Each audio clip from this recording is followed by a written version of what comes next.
Going on, everyone? Today we're going to do something a bit different. We are going to actually do a study on a card. I'm going to keep this video to about 8 to 10 minutes so it doesn't oversaturate your mind, and it can also save some material for your own self-discovery and awakenings. So today we're going to be talking about the moon, and what I'm going to do is start with the AE weight deck and then show you different renditions of the same card. So the moon is number 18. It's 9 times 2.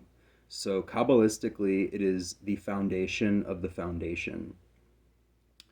The moon is really special because it represents the evolution of life, the evolution of everything that is.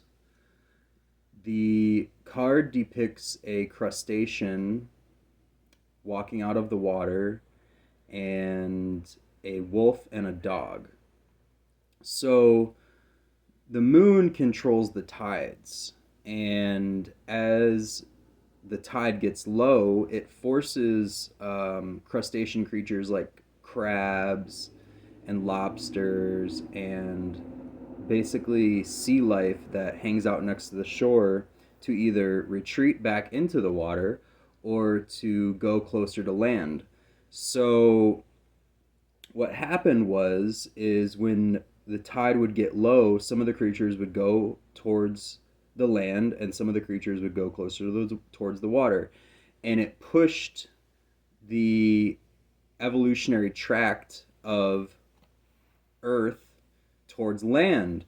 And so what's being depicted here is actually the crustacean is evolving to a land creature represented by the wolf, and then the dog.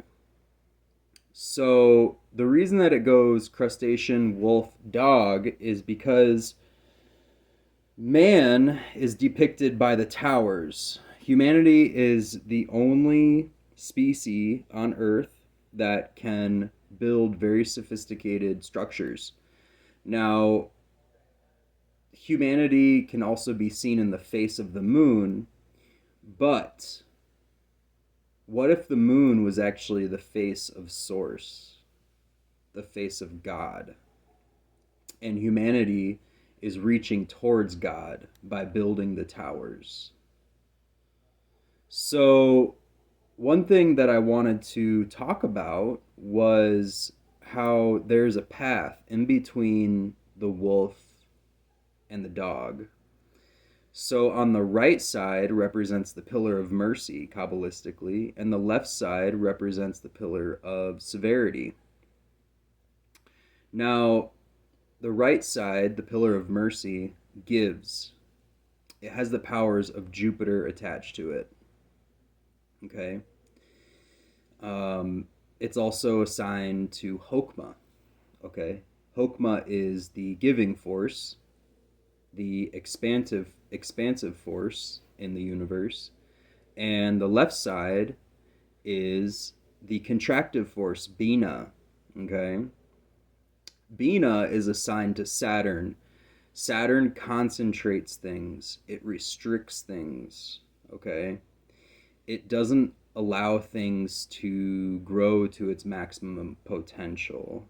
Saturn is a constrictive force. So what's being depicted here is that humanity in the towers constricted the powers of the wolf, or the giving nature of the wolf, the animalistic nature of the wolf, and concentrated the animal source or force within the wolf into the dog. So what's being intimated here is that humanity is basically acting like God here on Earth, and it is manipulating and concentrating different animals as represented by the dog, or different scenarios, to restrict or to conceal certain aspects of our nature. So The other planet, prevalent planet, that's sitting on the side of severity is actually Mars. Mars pieces things apart. A dog is a piece of a wolf, but just a very specific piece. So, in a sense, the wolf was pieced apart into the dog. Okay. Now, the path through the towers represents the middle pillar, the middle way.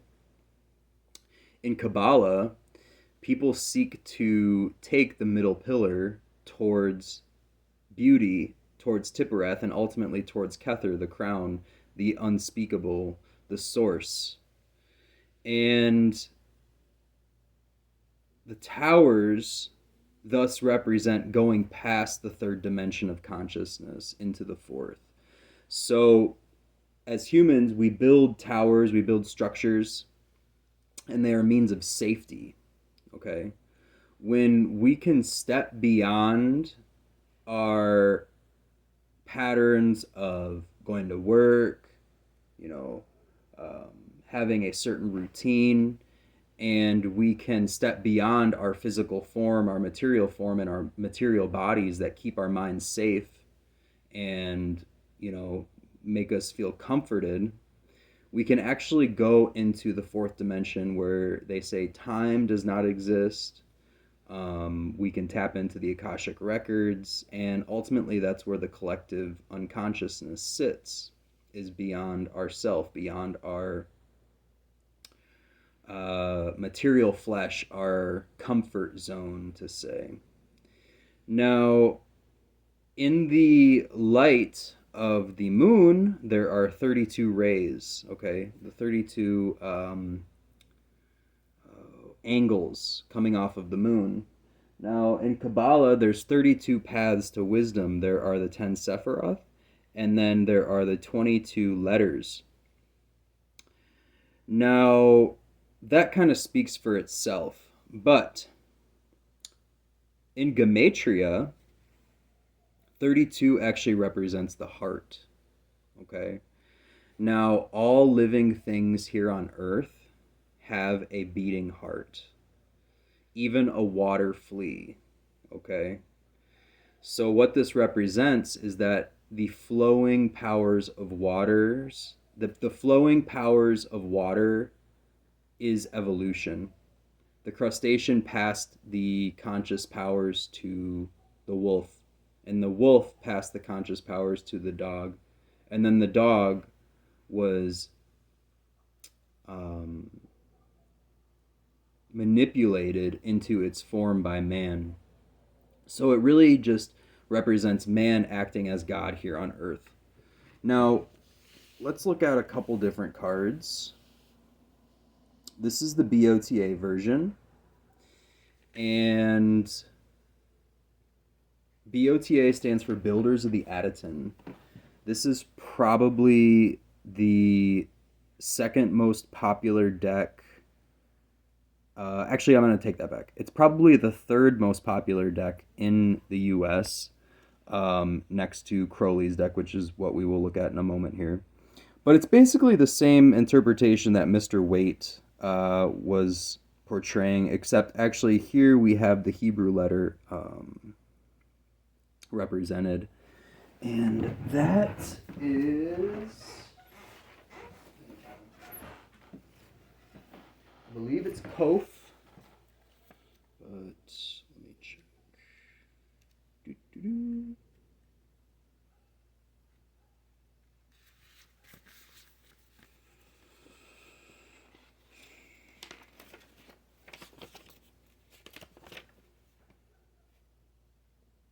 Yeah, Kof. So it means the back of the head.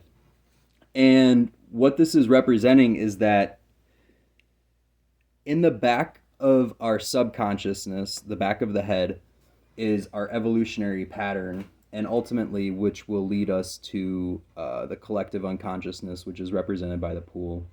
So this card really represents evolution and humanity coming into its all-being power. So next we're going to look at Mr. Crowley. So here we have the towers, okay? And we also have the Egyptian gods, and if you look closely, you can actually see the dog and the wolf represented as well.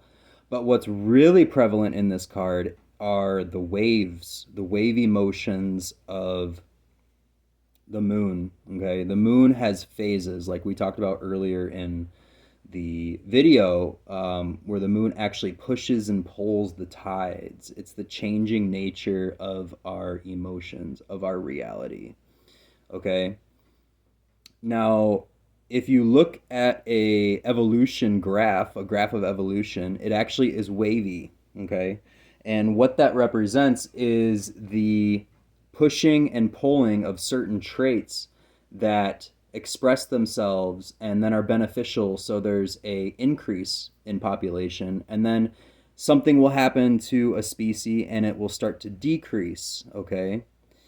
Now, the graph will constantly be going up and down, up and down, up and down in an increasing motion. And what's depicted here is exactly that.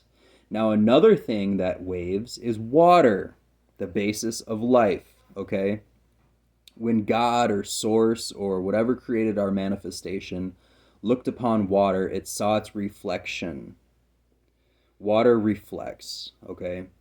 And what that is saying is that water is the vessel of life as we know it. And therefore, God or Source or whatever you want to call it decided to create life within water because it saw itself. When you look at water, it's actually fracted. It's not solid. So when we look at, if we had a pool of water in front of us and we looked into it, it would actually be shimmery.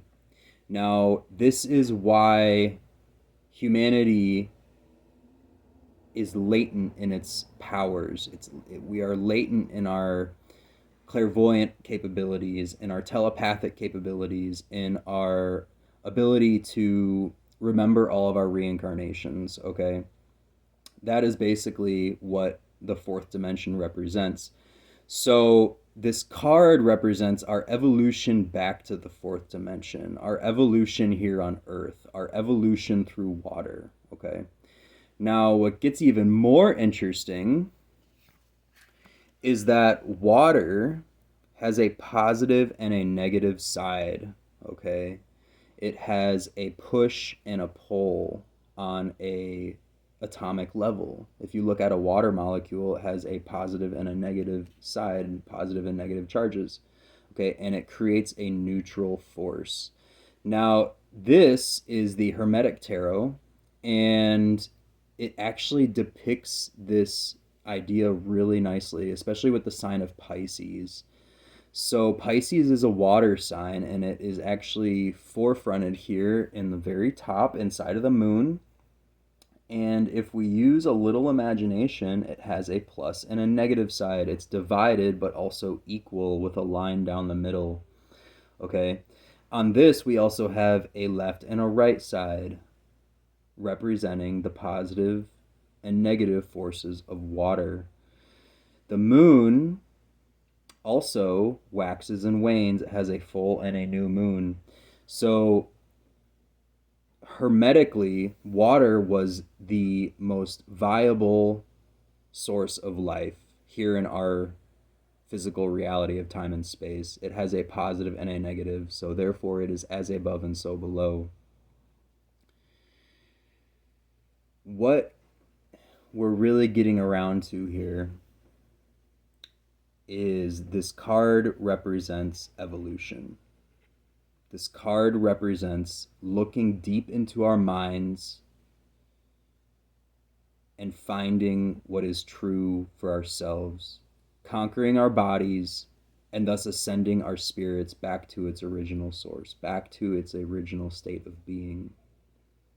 And also uncovering our spiritual power through speaking, hearing, feeling, seeing, communicating with others, and doing the works of the all-being power, God, here on earth. So I hope you guys enjoyed this video, and I hope you guys learned something. Thank you so much.